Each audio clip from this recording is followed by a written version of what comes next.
Hey guys, I just wanted to do a little review of one of the new Gerber LST knives.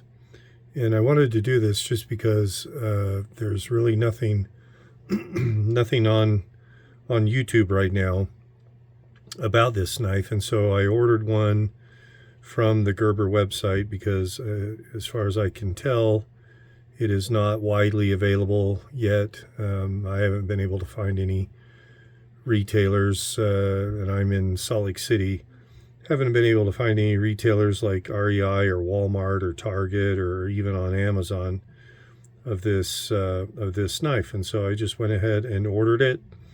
It is $14.95, and then it was like another $5 for shipping, so about $20 right now is what you can get it for.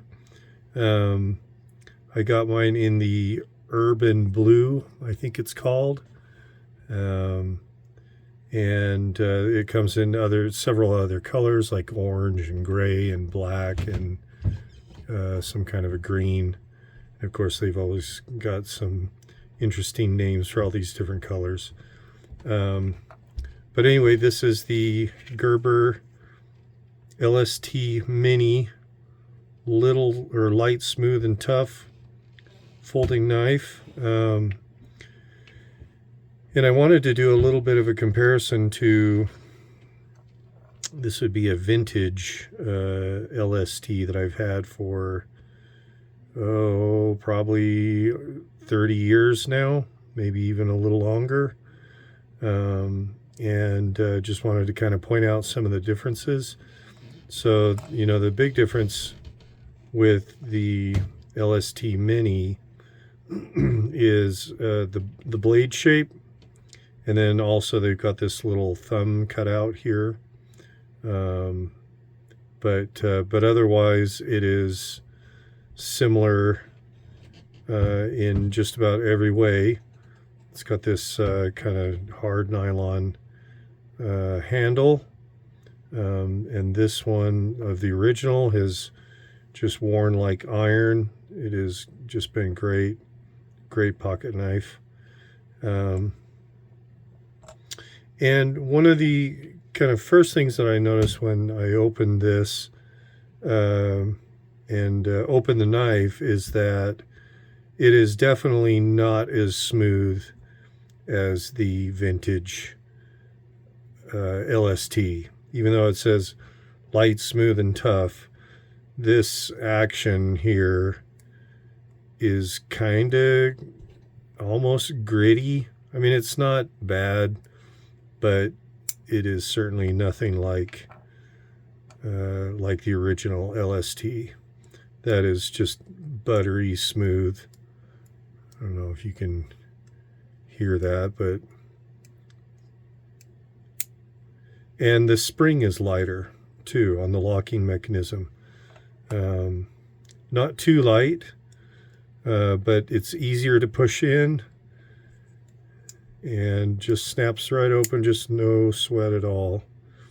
Now, mind you, this has probably been opened and closed hundreds of thousands of times over the years. And so that has certainly, I'm sure, contributed to its smoothness. But I remember when I first got it that it was smooth, just right out of the box anyway.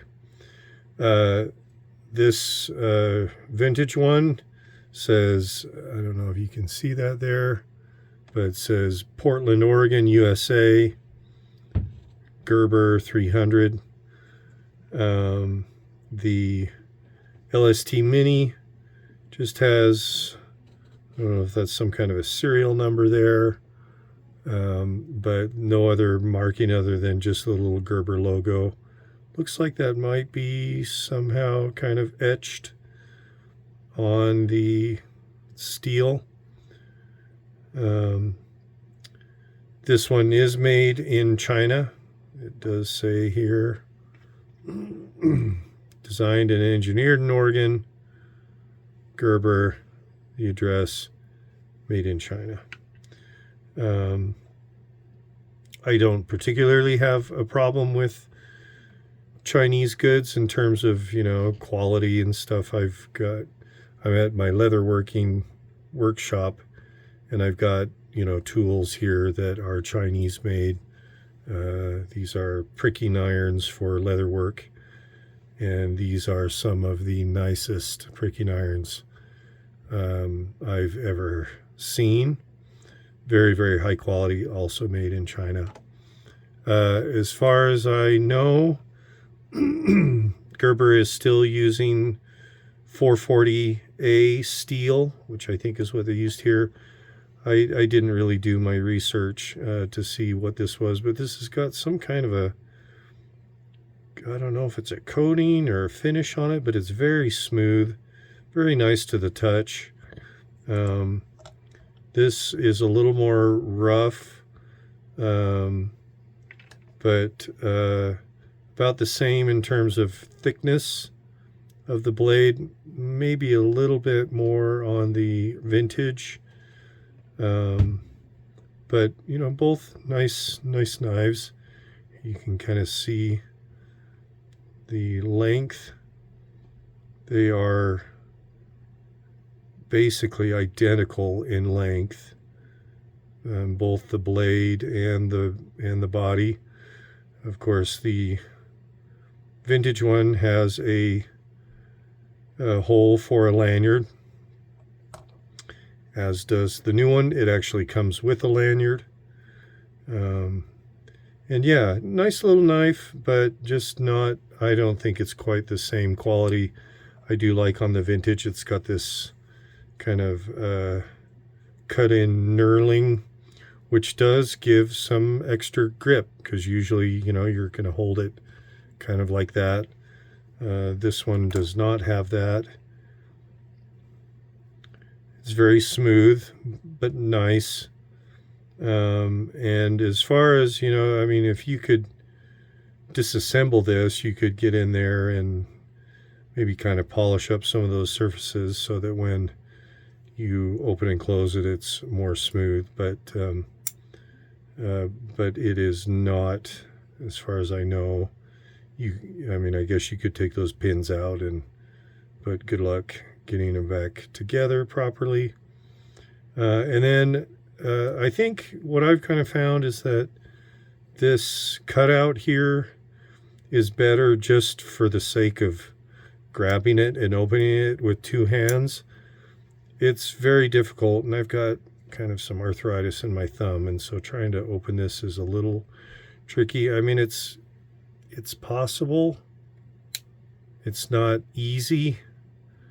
And sometimes kind of holding the lanyard and then using that to kind of extend the length a little bit so you can get your thumb on there a little easier can be helpful, but it's not super easy to do with one hand. And then one of the other just kind of comments about the fit and finish. Generally pretty good. I did notice though that this cutout here, and this has got to have been done by some kind of either a water cutter or laser cutter, but just how that's kind of finished in those edges is kind of terrible, actually. I was expecting it to be a lot nicer. Now keep in mind that this is only $14.95 plus the $5 for shipping, so $20. I'm not sure what the LST is going for, the kind of the original. Maybe somewhere around there. And I'm not sure if the new LSTs are being made in the States or not. So anyway, just a little bit of a kind of a comparison between the two. I hope it's helpful to someone out there who may be looking to buy a new little upgraded LST. It is kind of a nice little knife, nice looking knife. And And you know, $15 is pretty hard to beat for a nice quality little knife. But yeah, just I don't think quite as nice as the original, the OG LST. So have a great day, guys, and again, hope that's helpful, and we'll talk to you in the next video.